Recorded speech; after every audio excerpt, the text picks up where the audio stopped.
नमस्कार दोस्तों।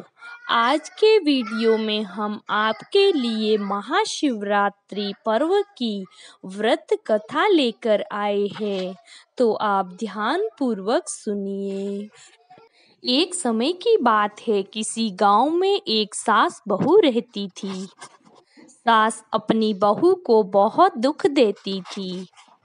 वहीं बहू सीधी सादी अपनी सास का अत्याचार सहती रहती थी। एक दिन शिवरात्रि का त्योहार था। बहू भगवान शिव की परम भक्त थी।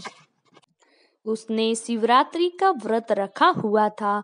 उसके आसपास के पड़ोसी लोग अच्छे अच्छे पकवान बनाकर और सज संवर कर भगवान शिव का महाशिवरात्रि का उपवास रख के मंदिर जाने की तैयारी कर रहे थे। और जैसे ही बहू तैयार होकर मंदिर जाने के लिए तैयार हुई और अपनी सास के पास गई, तो सास बोली, तू कहाँ जा रही? तभी बहू बोली, माँ जी, मैं आज शिवरात्रि का मैंने व्रत रखा है, इसलिए मैं शिवलिंग को सींचने के लिए मंदिर जा रही हूँ। फिर सास बोली, मंदिर जाके क्या करेगी?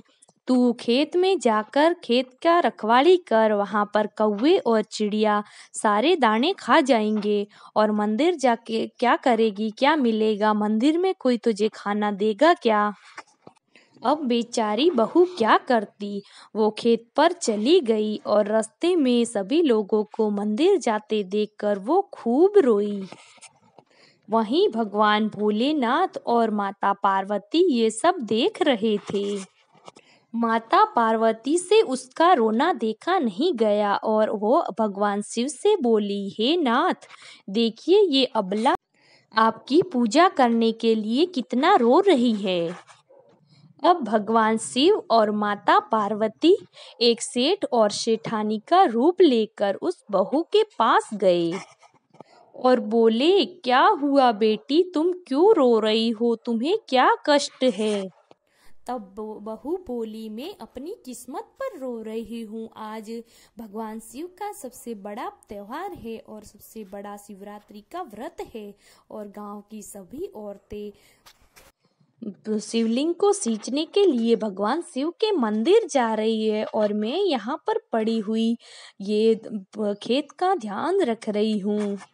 और मेरी सास ने मुझे खेत पर कौवे और चिड़िया उड़ाने के लिए भेजा है और मैं अभागी आज के दिन खेत पर चिड़ियाएं उड़ा रही हूँ। तभी सेठ के रूप में आए हुए भगवान भोलेनाथ को उस पर दया आ गई और उसने उसको बहू को बहुत सारा धन दिया और कहा कि तुम घर चली जाओ, हम तुम्हारे खेतों की रखवाली करेंगे। सेठ की ये बात सुनकर बहू बहुत खुश हुई और दौड़ी दौड़ी घर जाकर भगवान शिव की पूजा करने लगी। उसको भगवान शिव की पूजा करते देख उसकी सास बोली, आज तू जल्दी कैसे आ गई वापिस? तभी बहू ने सेठ और सेठानी की सारी कहानी अपनी सास को बताई।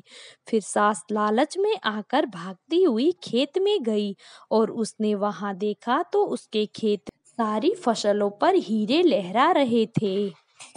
फिर सास ने बहू से इसके पीछे का कारण पूछा तो बहू ने भगवान शिव की कृपा की सारी कहानी अपनी सास को बताई। तो फिर सास ने बोला, अच्छा, तो अगले साल मैं भी शिवरात्रि का व्रत रखूंगी। फिर दूसरे साल शिवरात्रि आई तो उसकी सास ने भी शिवरात्रि का व्रत रखा। शिवरात्रि के दिन सास तैयार होकर खेतों पर पहुंची और वहां जोर जोर से रोने लगी। तभी वहां पर भगवान शिव और माता पार्वती सेठ सेठानी का रूप धारण करके आए और पूछा, क्या हुआ माँ जी, क्यों रो रही हो? तभी उसकी सास ने कहा कि मेरी बहू मुझे बहुत दुख देती है। आज मेरा शिवरात्रि का व्रत है और उसने मुझे खेतों की रखवाली करने के लिए भेजा है।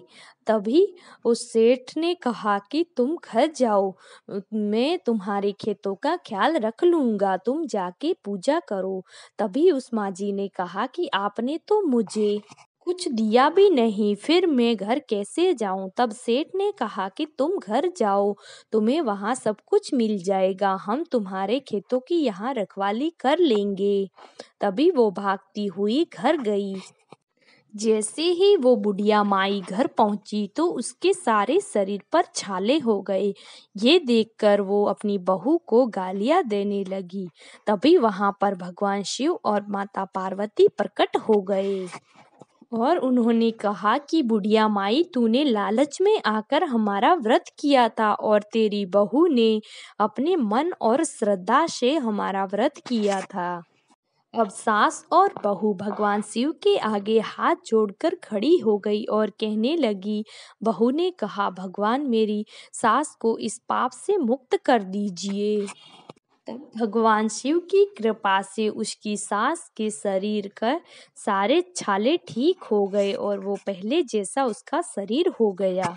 अब हर साल सास और बहू दोनों मिलकर भगवान शिव का महाशिवरात्रि का व्रत रखने लगी और दोनों खुशी से रहने लगी। तो दोस्तों, कमेंट करके ज़रूर बताइएगा कि आज की हमारी ये कहानी आपको कैसी लगी, और अगर चैनल पर नए हो तो चैनल को सब्सक्राइब ज़रूर कर दीजिएगा। धन्यवाद। जय भोलेनाथ।